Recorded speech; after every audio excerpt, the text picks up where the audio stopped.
মেয়ের এক্সামটা শেষ হতে যেন একটু নিঃশ্বাস পড়লো, একটু টেনশন থেকে মুক্ত হলো। তাও যেন ঠিক টেনশনটা কিন্তু রয়েই গেছে। যেমন বলো কোথায়, সেটা হচ্ছে এই যে এখনও তার রেজাল্ট দেয়নি।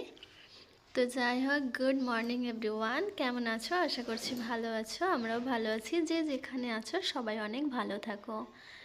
তো এই যে রোজের মতো সকালে ছোট্ট সংসার, ছোট্ট যে কাজ থাকে, আর ছোট্ট সংসার বলো বড় সংসার বলো, কাজ তো সংসারে থাকেই, তাই না? একজনের রান্না হোক আর চারজনের রান্না হোক, আমার তো মনে হয় কাজটা সেমই হয়।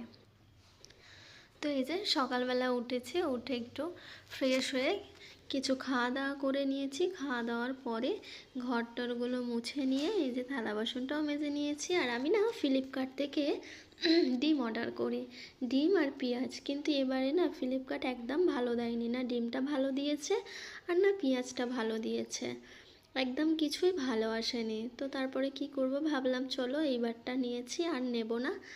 তো রিটার্ন, আর পরে রিটার্ন করার দরকার নেই, এবারটা নিয়ে নিয়েছি আর নেব না, সেইটাই ভেবে আর কি রেখে দিলাম। তো সেইগুলো ফ্রিজের মধ্যে গুছিয়ে রেখেছি, ভাবলাম পরের একটু ঠিক করে রাখবো, এখন আপাতত রাখি বাইরে না রেখে। গরম তো ভালোই পড়েছে, সেই জন্য আর কি আমি ফ্রিজের মধ্যে রেখে দিলাম। দিয়ে আমার না আজকে সকাল সকাল পুরো কাজটাই হয়ে গেছিলো। তো আমি ভাবলাম সব যখন কাজবাজ হয়ে গেছে তাহলে স্নানটা সেরে নিই, নিয়ে তারপরে খাওয়া দাওয়া করব। আজকে জানো তো এখনও আমার খাওয়া দাওয়া হয়নি। সকালবেলা আমি না খেয়ে না বেশিক্ষণ থাকতে পারি না, তারপরেও আজকে খাওয়া দাওয়া হয়নি। আর আজকে আমার কাজ হয়ে গেছে, পুরো 10টার মধ্যেই আমার কাজ হয়ে গেছে। কারণ এই যে আমি উঠেছি সকালবেলা 6টার মধ্যে আমি উঠে গেছি, সেই জন্য 10টার মধ্যে কাজটা আমার হয়ে গেছে। আর আমি ততক্ষণে আমি ভাবলাম একেবারে স্নানটা করে তারপরেই বসি। আজকে না রান্না বান্না তেমন কিছু নেই।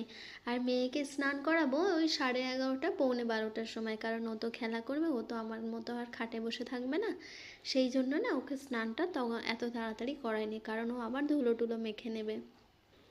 আর ওকে তো ভিডিওতে সবাই দেখেছো, ও শাড়ি পরে বসে থাকে আর শাড়ি পরেই খেলা করে।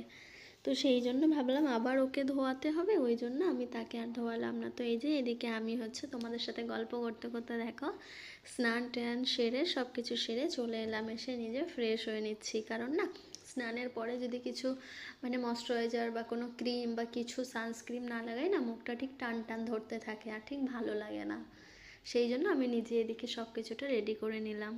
তো চলো এদিকে আমার তো খাওয়া হয়নি, খাওয়ার জন্য একটু গরম জল বসিয়েছি। কারণ না আমি কাল রাতে চিয়া সিড ভেজাতে ভুলে গেছিলাম, তো সেই জন্য সকালে খাবো বলে আর কি একটু গরম জলে আর 1 চামচ চিয়া সিড দিয়ে এই যে ভেজিয়ে নিলাম, সেটাই খাবো। তারপরে আবার পরে চিন্তা করব কি খাওয়া যায়। এখন আপাতত সেই খিদে পাচ্ছে না যে আমাকে এখন অনেক কিছু খেতে হবে।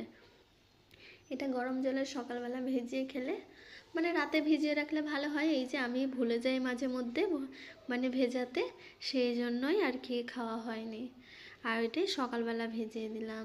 তো চলো আজকের ভিডিওটা এই পর্যন্ত। সবাই ভালো থাকবে, যে যেখানেই থাকো অনেক অনেক ভালো থাকো, সব সময় আমি বলি। আর আমার ভিডিওটা ভালো লাগলে একটা লাইক কমেন্ট করতে ভুলো না, একটু শেয়ার করে দিও। তোমাদের সাপোর্ট, তোমাদের পাশে থাকাটা আমার অনেক জরুরি। তো টাটা, ভালো থাকবে।